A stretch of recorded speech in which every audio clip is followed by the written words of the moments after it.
নমস্কার বন্ধুরা, H2H survey করতে গিয়ে আপনাদেরকে আনএনরোল এবং প্রসপেক্টিভ ভোটার যারা রয়েছে, যেটা আগে আপনাকে অফলাইনে খাতাতে লিখতে হতো, সেটা কিন্তু এবার অনলাইনে ইনপুট করতে হবে। সেটা কীভাবে দেবেন এবং দেখুন, যাদের নামগুলো আপনি ভেরিফাই করছেন সেখানে গিয়ে দেখবেন নিচের দিকে প্লাস চিহ্ন দিয়ে স্টেটমেন্ট 3 লেখা রয়েছে। সেই নির্দিষ্ট হাউস নম্বরের জন্যই কিন্তু স্টেটমেন্ট 3টা আপনাকে দিতে হবে।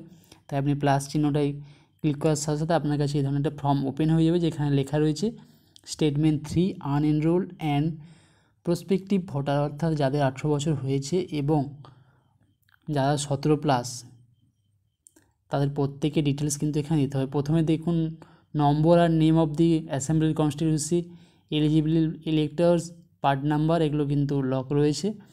এরপর সিরিয়াল নাম্বার আপনাকে পরপর 1 2 3 4 এইভাবে তো দিতে হবে। এর আগে যেহেতু আমি দুটো স্টেটমেন্ট 3 করে দিয়েছি, তাই আমি এখানে সিরিয়াল নম্বরে 3 লিখে দিলাম। এরপর হাউস নম্বর, যেমন একটা 0 দেখাচ্ছে, আপনার ওখানে কিন্তু যেই হাউস নম্বরে আপনি দিতে চাইছেন প্রসপেক্টিভ ভোটার বা আনএনরোলমেন্ট ভোটারের নাম, তার এখানে নাম্বার হাউস নম্বরটা কিন্তু দেখাবে। এরপর নেম অফ দি ইলেক্টরের ফার্স্ট নেম এখানে আপনি ইংলিশে টাইপ করে দেবেন।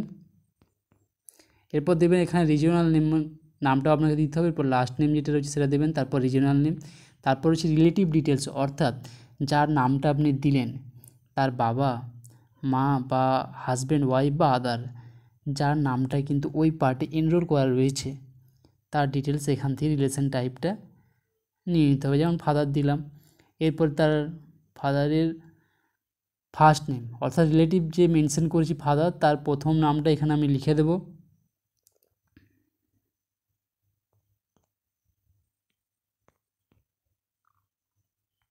এবং রিজিওনাল নেম যেটা, সেটা এখান থেকে কিন্তু সিলেক্ট করে নেব।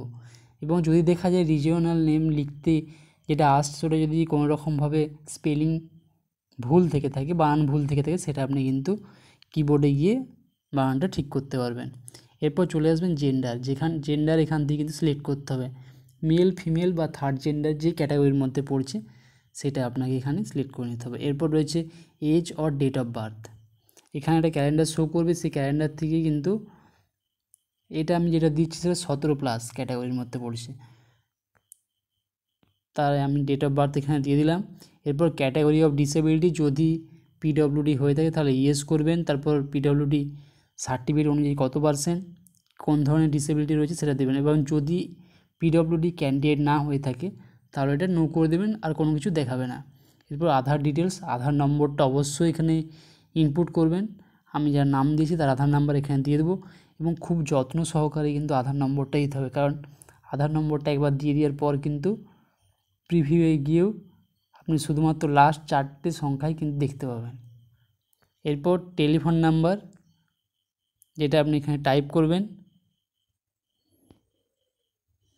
এরপর রয়েছে ইমেল আইডি, ইমেল আইডি যদি জেনে থাকেন বা আপনি যদি কালেক্ট করে থাকেন তাহলে অবশ্যই ইমেল আইডিটা এখানে দিয়ে দেবেন। এবং কতদিন ধরে এখানে বসবাস করছে, যেহেতু আমি ডেট অফ বার্থ যেটা দিচ্ছি, বিশেষ করে যারা মেল তাদের ক্ষেত্রে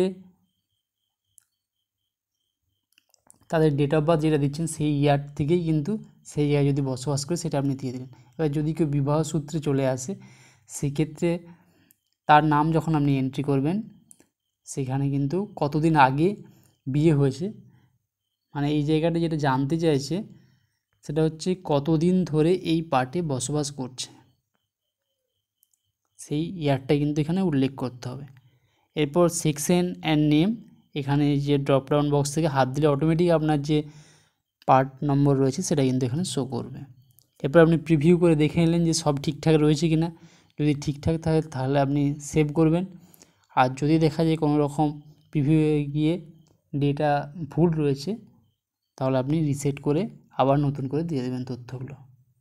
আর যদি আপনি চ্যানেলে নতুন হয়ে থাকেন এবং যদি ভিডিওটা আপনার কোনো উপকার এসে থাকে তাহলে অবশ্যই চ্যানেলটা সাবস্ক্রাইব করুন এবং অন্যদের সাথেও শেয়ার করুন। Thank you.